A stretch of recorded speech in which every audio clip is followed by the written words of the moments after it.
শতরূপ, এই ঘটনা কতটা চিন্তা বাড়াচ্ছে বলে মনে হয় সাধারণ মানুষের, যেখানে আমরা দাঁড়িয়ে রয়েছি তার খুব কাছে তোমার নিজের বাড়ি?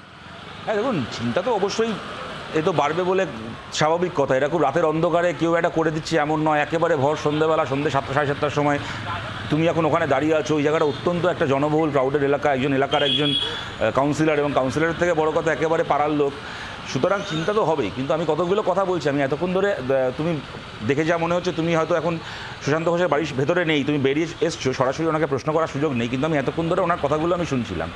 প্রথম কথা হচ্ছে যে আমি কালকে সকালবেলায় দেখলাম তৃণমূলের এক এমপি অরূপ চক্রবর্তী বলছেন যে যারা যারা দুর্নীতি করেছে, ট্যাপ ফ্যাপের টাকা নিয়েছে, তাদেরকে গুলি করে দেওয়া উচিত।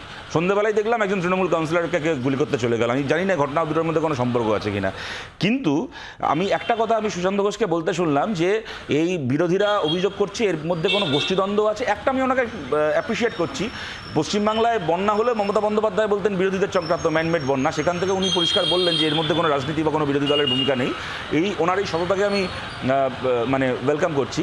কিন্তু উনি একেবারে মানে ধোয়া তুলসী পাতার মতো করে যে বললেন যে না না, গোষ্ঠীদ্বন্দ্বেরও কোনো ব্যাপার নেই, বিরোধীরা মিথ্যে কথা বলছে। আমি খালি অনুরোধ করব যারা এখন আমাদের আলোচনাটা শুনছেন, ইউটিউবে গিয়ে 3টে শব্দ লিখে সার্চ করুন, কসবায় গোষ্ঠী সংঘর্ষ। কোনো রাজনৈতিক দলেরও নাম লিখতে হবে না, নেতার নাম তো লিখতে হবেই না, কসবায় গোষ্ঠী সংঘর্ষ, এই 3টে শব্দ ইউটিউবে দিয়ে সার্চ করুন।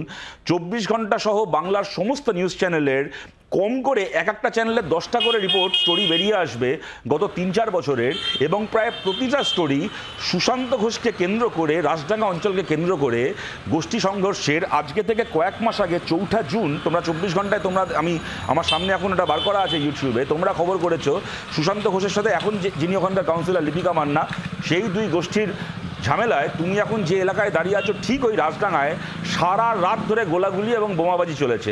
গতকাল সুশান্ত ঘোষের কাছে যে রিভলভারটা নিয়ে ওনাকে মারতে যাওয়া হয়েছিল, থ্যাঙ্কফুলি ওটা চলেনি, খুব সম্ভবত ওই মানে কাটমানি খেয়ে চাকরির মতো, ওটাও বোধহয় কাটমানি দিয়েই কিনেছিল তৃণমূল রিভলভারটা, যে কারণে ঠিকমতো কাজ করেনি। কিন্তু গতকাল যে রিভলভারটা কাজ করেনি, 4 জুন সারা রাত ধরে কিন্তু তৃণমূলের রিভলভারগুলো কাজ করেছিল।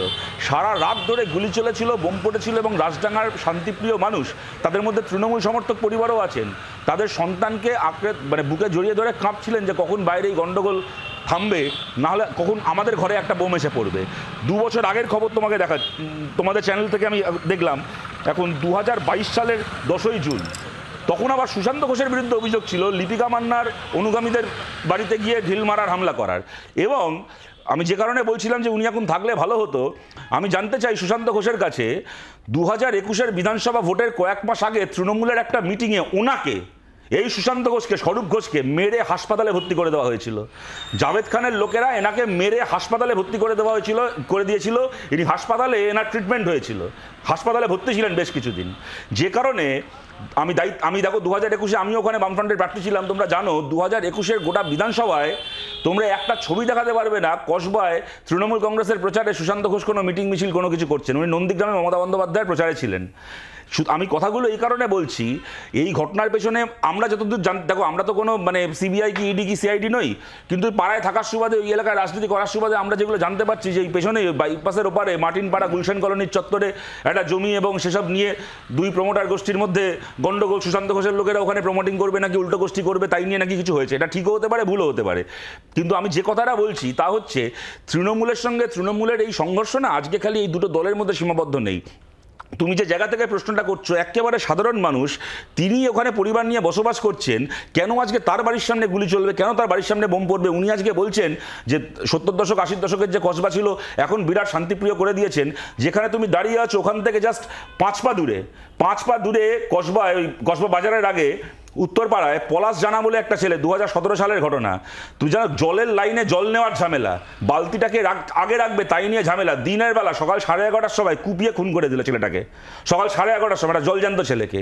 তুমি যেখানে দাঁড়িয়ে আছো এখন, তোমাকে আমি অনুরোধ করছি শুভ্র, গোটা অ্যাক্রোপলিস থেকে শুরু করে আমাদের তুমি গোটা অ্যাক্রোপলিস থেকে শুরু করে আমরা তোলার চেষ্টা করছি, তুমি যেমন 2017, 2022 বা সাম্প্রতিক ঘটনাগুলো তুলে ধরছো, ঠিক সেই জায়গাতেই তোলার চেষ্টা করছি। শতরূপ, তুমি বুঝতে পারছো আমি বাইরে রয়েছি ঘটনাস্থলে, আমি একেবারে সঙ্গে সঙ্গে তোমার কথার উত্তর দেওয়ার ক্ষেত্রে একটু সমস্যা হবে, প্লিজ একটুখানি আমার সঙ্গে সহযোগিতা করার অনুরোধ থাকলো তোমাকে এবং আমাদের অন্যান্য প্যানেলিস্ট যারা অতিথিরা রয়েছেন তাদের প্রত্যেককে। বাংলার আওয়াজ, বাঙালির আবেগ, জি 24 ঘন্টা।